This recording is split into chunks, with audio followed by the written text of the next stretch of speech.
Well, I mean, first of all, there was a bubble before Trump was elected. I mean, clearly, and Trump pointed that out himself. I mean, that was one of his talking points on his stump speeches. There was a big, fat, ugly bubble in the stock market.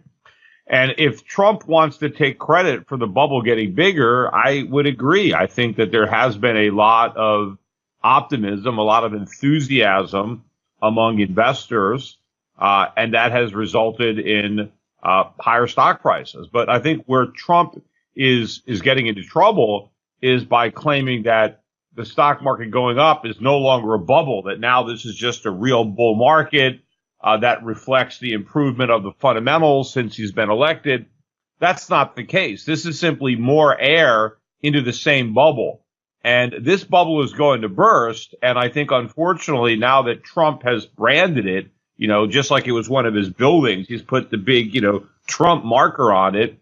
When this thing pops, he's going to have to take the blame. Now, when you look at the corporations that make up the stock market, especially the FANG stocks, we know that the Swiss central bank, they've been buying a lot of these tech stocks. I mean, are the earnings, the revenue, does it make sense that the stock market should be moving up the way it is? No. Well, I mean, it shouldn't have been moving up before. I mean, but it's a bubble. I mean, people are buying stocks.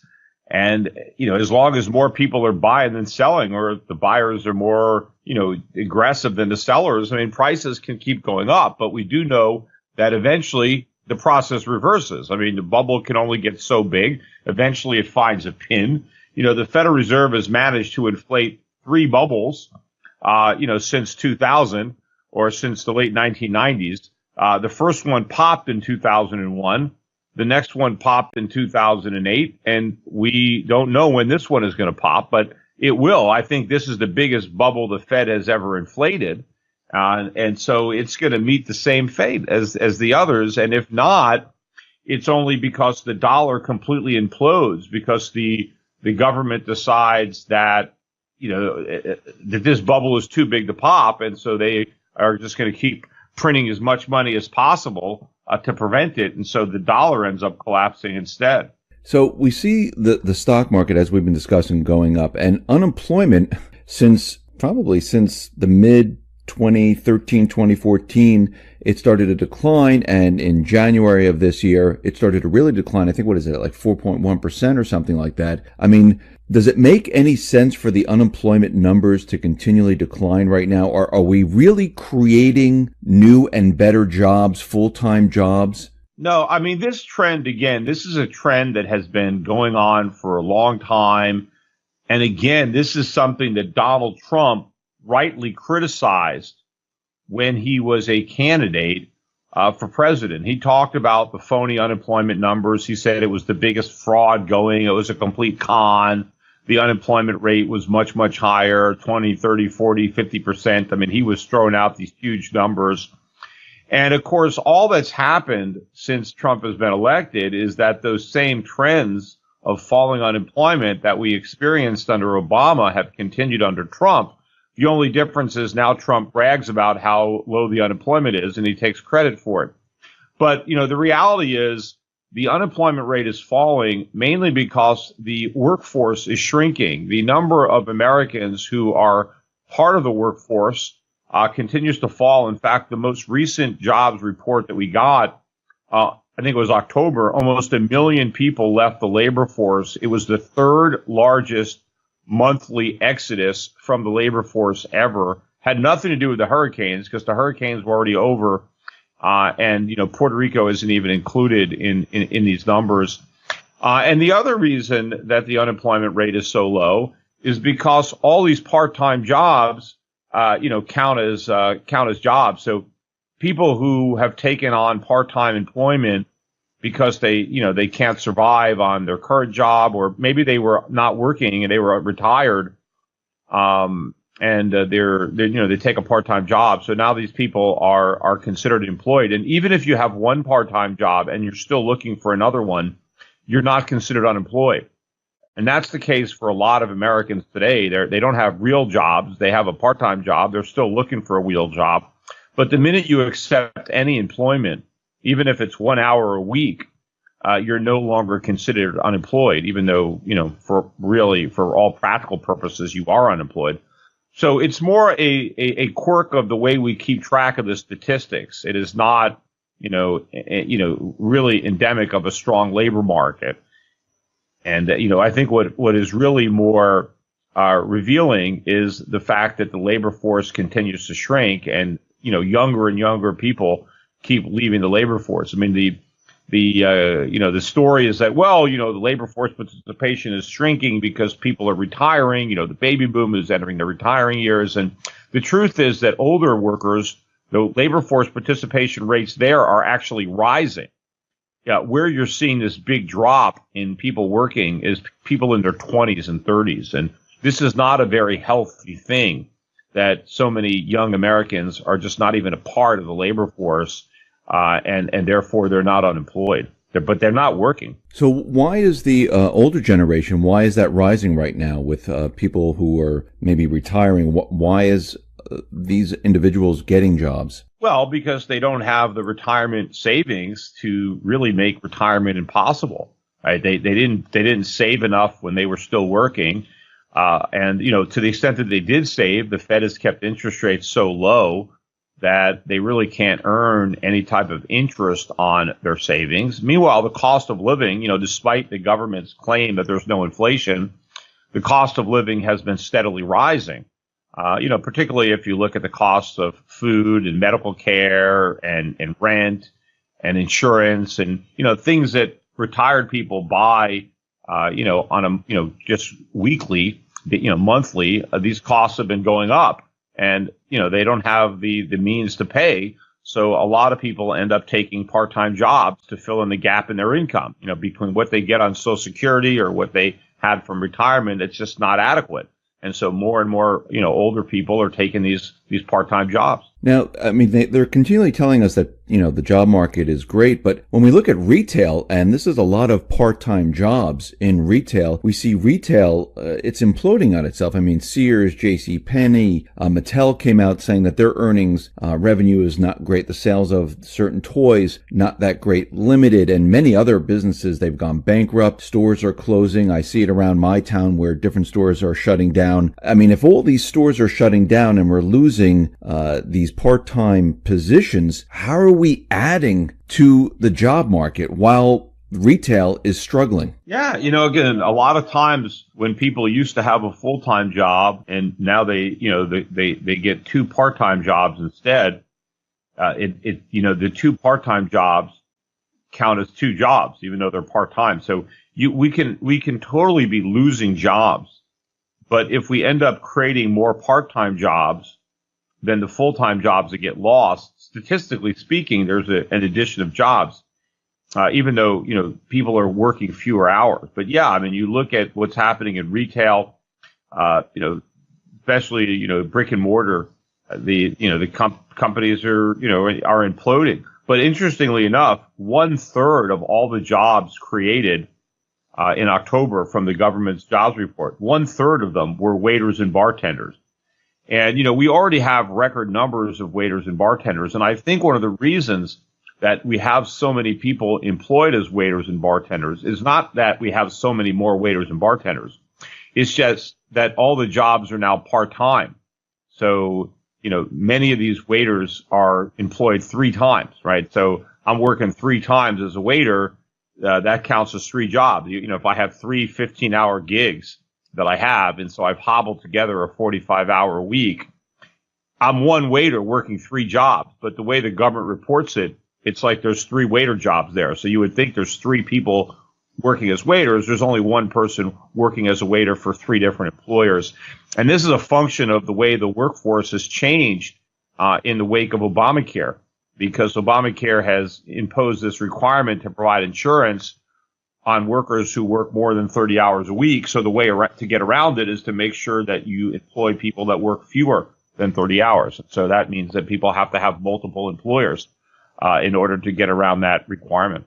So do you think the retail, even the food and service industry, I noticed the restaurant performance index is continually declining, where they're saying foot traffic is drying up. And it makes, to me, when I think about, people working in the food industry, it makes no sense that they're adding more individuals in the food industry if the foot traffic in restaurants is declining. At the same time, retail is declining. I mean, coming into this holiday season, do you think retail is really going to take a hit this year? Yeah, I mean, it's been taking a hit. It took a hit last year. I mean, look, Americans are broke and so they can't spend as much. And when they are spending, they're trying to spend as wisely as possible. And so people are shopping more and more online. They're buying stuff on Amazon because they can save a little money. And so that makes it harder and harder for the brick and mortar guys that have higher overhead and that are actually trying to make a profit.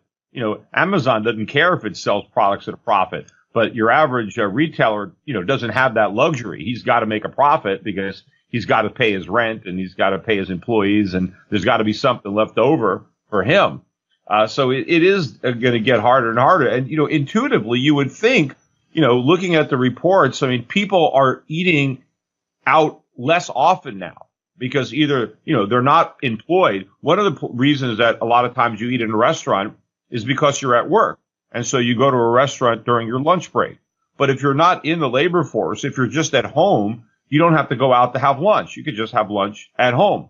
And then, of course, sometimes people would go out to dinner. But if you don't have the resources, if you're struggling living paycheck to paycheck, people aren't going out as often to restaurants. And more people who do have jobs are bringing their lunch to work in a brown paper bag. So this is going on. And you would think, why aren't retailers laying off more workers? And I think they are. You just can't see it because they're hiring so many part-time people, that is overwhelming the full-time jobs that are being lost. But at some point, I think even these part-time jobs are going to be lost. And a lot of these restaurants now, especially fast food, given the big push to increase the minimum wage, they are going to be investing very heavily in automation, trying to eliminate as many jobs as possible and replace them with computers or machines or things like that. And so that is eventually going to really accelerate the substitution, especially as the cost of the computers and the robots comes down, which it will. I mean, we know that when they invent things quickly, they can make them better, faster, and cheaper. And so that is just going to accelerate the switch from human labor to machines. And, at some point, maybe 10 years from now, there will be very few people working in fast food restaurants, if any people working in those restaurants. So those jobs are all going to be gone. So the people who are protesting, demanding $15 an hour, I mean, they won't have to protest anymore because they won't have jobs. And so, then the employers won't look like the bad guys because nobody will be able to say that they're paying low wages. Because to say, look, we're not paying any wages. Don't get mad at us for paying low wages. We stopped that. We got rid of all those low wage employees. So you can be happy now that, we're no longer exploiting people. I wanted to move on to housing. Back in 2006, 2007, you forecasted that housing was in a bubble and it was going to burst. And actually, that's exactly what happened. Here we are today, and in some of the cities, we're seeing the bubbles, well, they're larger than they were back in 2008. Do you see the same thing happening in the housing market today that happened back in 2007, 2008?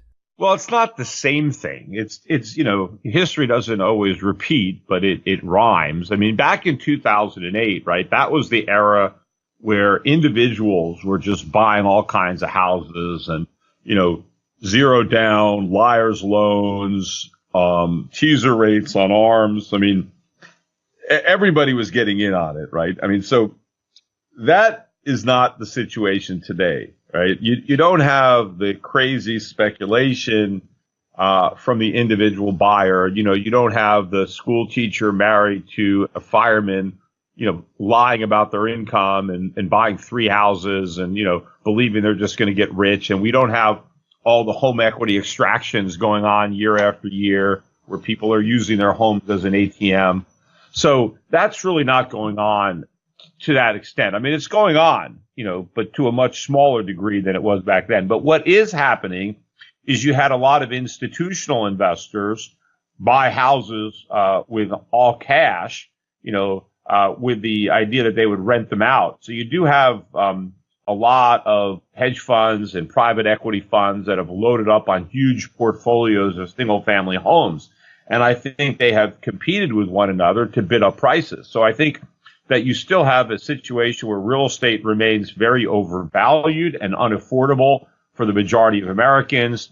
And what has been propping it up has been the artificially low interest rates that have, enabled these transactions to make sense. In a low interest rate environment, if they can buy out a house and rent it out, and even if they can get a 2 or 3% positive rate of return on the rent, I guess it still made sense. And the hedge funds still believe that the houses could appreciate. But eventually, when interest rates rise, and so too will property taxes and maintenance costs and vacancy rates, I think a lot of these institutional holders of single-family homes are going to realize that these investments are no longer cash flowing.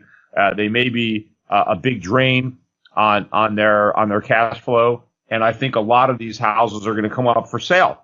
And of course, there are no buyers, right? When the speculators want to get out of the housing market, and the only buyer is somebody who actually can afford to buy and live as an owner-occupied, housing unit, prices are going to have to implode. I mean, prices are so high, people can't afford them, even with these ridiculously low interest rates. But if in a higher interest rate environment where, mortgage money is 8%, 9%, 10%, which was the average for many, many decades, and if people have to put down payments too. I mean, if we go back to the days where you need a 20% down payment, I mean, imagine how low prices would have to fall for the average American to be able to come up with 20% down.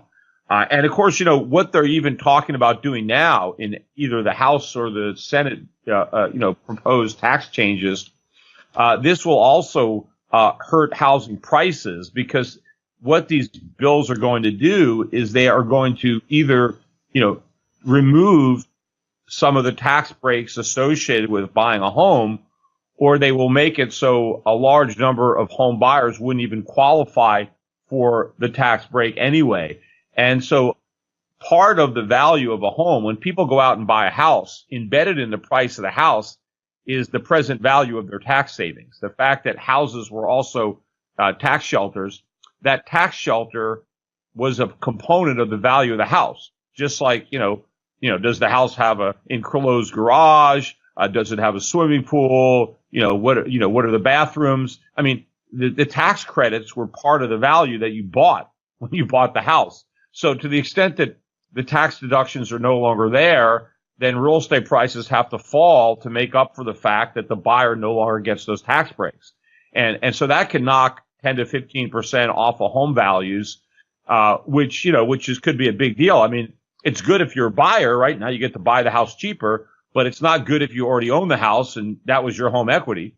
And it's not good if you're a bank and you loaned money to the guy who owns the house and now he doesn't want to repay the loan. And now you've got to sell it, and the pool of buyers no longer gets the tax break, and so they're not able to pay as much for the house. So that's another thing that can help bring down housing values. So we could certainly see, a precipitous decline again in residential real estate in the United States. Yeah, and it sounds like it's, if this all happens, this is like a perfect storm, because those people that never recovered, who are still underwater, where their prices, the price of their house never reached where it was prior to 2008, they're not going to make out in this type of situation. And the people that purchase the homes today at the higher prices and they fall, I can see the whole thing just imploding and collapsing on itself. And this will affect other industries, not just housing, if this does happen. Yeah, obviously too, if Americans lose their home equity, that's their main asset. Although home ownership is already down there a 60-year low, so a lot of Americans already have no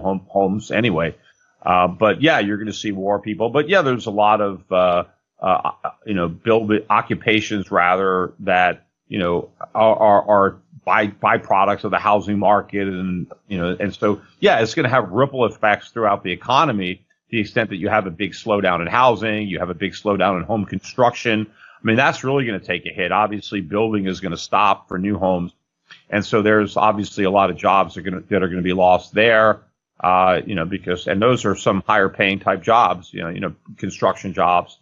So yeah, I mean, there's a lot of reasons that we're headed for a recession. The problems in housing are just one of them. So I wanted to move on to gold. Just in the last week, gold was slammed down with like 10,000 contracts and 38 contracts. Do you still see gold being manipulated? Or is this normal to have so many contracts thrown? And I know it's paper contracts, but is this normal to have these type of paper contracts thrown at gold? I mean, what would be the reason someone would want to do this? Well, obviously there are people that come into the gold market and they just dump huge, amounts of contracts. They sell, and they sell in a way where they just dump it all very quickly.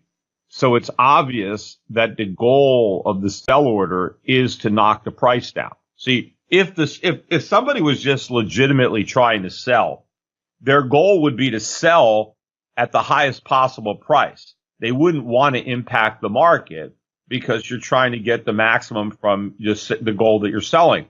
So if somebody was a legitimate seller, just motivated by, hey, I like the price of gold right now, I want to sell some, they would sell very slowly. They would try not to affect the market. They would try to allow the market to rise so they can sell into the strength and get a better price. But when somebody just dumps a bunch of gold on the market and it immediately drops the price and they sell at a much lower price than the price they would have got if they were just quiet about it, then you got to realize that their motivation is not to get a good price. Their motivation is knock the price down. Now, why would somebody want to deliberately knock the price of gold down? Well, maybe they have options, that they wrote call options and maybe it's getting near an expiration, or, maybe they shorted some gold stocks. I don't know. There could be reasons that people want to knock the price of gold down. Of course, the conspiracy type theory is that, they want to keep it suppressed so people don't realize what's going on, right? They don't want it to break out and, expose the whole scam that's going on with the fiat monetary system. But whatever it is, eventually the real buyers are going to overwhelm whoever's been selling gold, and the powers that be, to the extent that there are powers that be, or if it's just individual speculators, big banks, doing things that are in their own self-interest based on their other positions. Eventually the market's just going to overwhelm that, and it's going to go up, and the gold market's going to skyrocket. I mean, gold is undervalued, no question in my mind that it is. And you can look at what's happening with these cryptocurrencies. I mean, clearly people are looking for alternatives to the fiat monetary system. I think the people who have jumped into the crypto space, have really got out of the frying pan into the fire. But I think a lot of these cryptocurrencies ultimately are just a bridge back to gold, which is where people should have been all along. I think gold actually does the majority of what people were hoping to find out of cryptocurrencies, especially when you combine gold with the internet. You have a company like Gold Money, where I would suggest your listeners open up an account. But a company like Gold Money at, goldmoney.com basically allows you to use your gold the way anybody else would use their Bitcoin or, any other cryptocurrency. You can use it as a medium of exchange. You can use it as a store of value. You can earn it. You can spend it. You can hold it. I can transfer gold anywhere in the world for free. I can use my gold that I own through Gold Money to buy a pack of chewing gum, or to buy, a flat screen TV, or to buy a house. I can buy, a tiny fraction of a gram, or I can, spend ounces of gold very easily. So I think that Gold Money ultimately is the answer to the problem that the cryptocurrencies are hoping to solve but can't. So yeah, goldmoney.com would be, I would recommend certainly that people, and they actually too, they own my gold company, SCHIFF Gold, is now part of Gold Money. I wanted to talk about the pensions, the private pensions in America, because Senator Brown, who's a Democrat in Ohio, he's going to introduce legislation that will allow struggling multi-employer pension funds to borrow from the U.S. Treasury to remain solvent. This seems to be very, very scary, because it sounds like they know there's a pension problem in America. Right. Plus, where does the U.S. Treasury get the money? It borrows it too from Japan, or, China, or the Federal Reserve, which just prints it. So it's just one insolvent entity, borrowing from another insolvent entity. So, eventually, the credit of the U.S. Treasury is going to implode. I mean, we're going to have a sovereign debt crisis. That's where we're headed, right? A currency crisis and a sovereign debt crisis. But, when the government is trying to backstop, somebody, this is just one big Ponzi scheme. Now, you think they understand that, that the whole entire pension system is going to collapse and they're trying to stop it from collapsing before it actually happens? Because I can't believe there's people in government, you see this bill, that they don't realize that we have major problems in the economy. Because if they thought everything was fine, they wouldn't come up with a bill like this. So yeah, well, there's all sorts. They actually have provisions now where, if the Federal Reserve loses a bunch of money, that the Treasury has to bail out the Federal Reserve. They've already positioned for massive losses at the Fed on their mortgage-backed securities, and the same thing with Fannie Mae and Freddie Mac. Where they've been sending profit checks to the government, but eventually, in this next housing downturn, they're going to lose hundreds of billions of dollars all over again. So they've already have all these contingencies and bailouts in place, but there's no real ability to bail anybody out if all these things actually happen. How is the Treasury going to bail out the Fed? Where are they going to, how are they going to raise taxes to bail out the Fed? It's not, it's not possible. So the central banks, the ECBs, they're continuing the stimulus into 2018. The Fed is keeping, everything steady as she goes right now. They're not raising interest rates. They're, slowly unwinding their balance sheet. Are they backed into a corner? They're not slowly unwinding their balance sheet. They talked about slowly unwinding the balance sheet, but the balance sheet hasn't unwound at all. It's right as high as it's ever been. I think this is all a bunch of talk. There's no way they're going to be able to shrink that balance sheet in any significant way, because it would drive interest rates up and, weaken the economy and, affect asset prices. In fact, I think the next major move in the Fed's balance sheet is another big leg up when they have to launch the next round of quantitative easing. Obviously, the U.S. economy is going to go back in recession. I think we probably would already be in recession had Trump not won the election. And I do think that the enthusiasm surrounding his victory and the optimism, I think, probably postponed the recession for a year or two. But it's going to hit. And then, how is the Fed going to respond? Well, we know. In fact, Donald Trump has appointed a new Fed chairman to follow Janet Yellen that he's confident will do exactly what she did, or exactly what Bernanke did, which is, slash interest rates and print more money and buy government bonds and buy mortgages or buy whatever they have to buy to keep everything from imploding. Do you think we're going to see some type of economic crisis in 2018? Well, I do think we're going to see a downturn. We could see a crisis, but chances are the crisis itself will happen later. I think the dollar is going to continue to fall. And I do think that initially, the falling dollar will be greeted as a positive, right? Oh, this is great. It helps the multinationals. It's good for employment or whatever. But I think it's going to start out as a decline and turn into a rout. And that's when we'll have a crisis. But we'll see, if the Democrats, take the House and the Senate, or the Senate or both in 2018, that could be a wake-up call, because, the markets have been built up on all kinds of expectations of deregulation and tax cuts. And that might get people to start to think, wait a minute, maybe Trump is going to lose in 2020 and we're going to have massive tax hikes. People keep talking about whether these tax cuts are going to be permanent or not. No tax cuts are permanent, because any government can raise taxes anytime they want. And if we get a Democrat in the White House and Democrats controlling Congress, you better believe they're going to raise taxes. And they're going to have more regulation.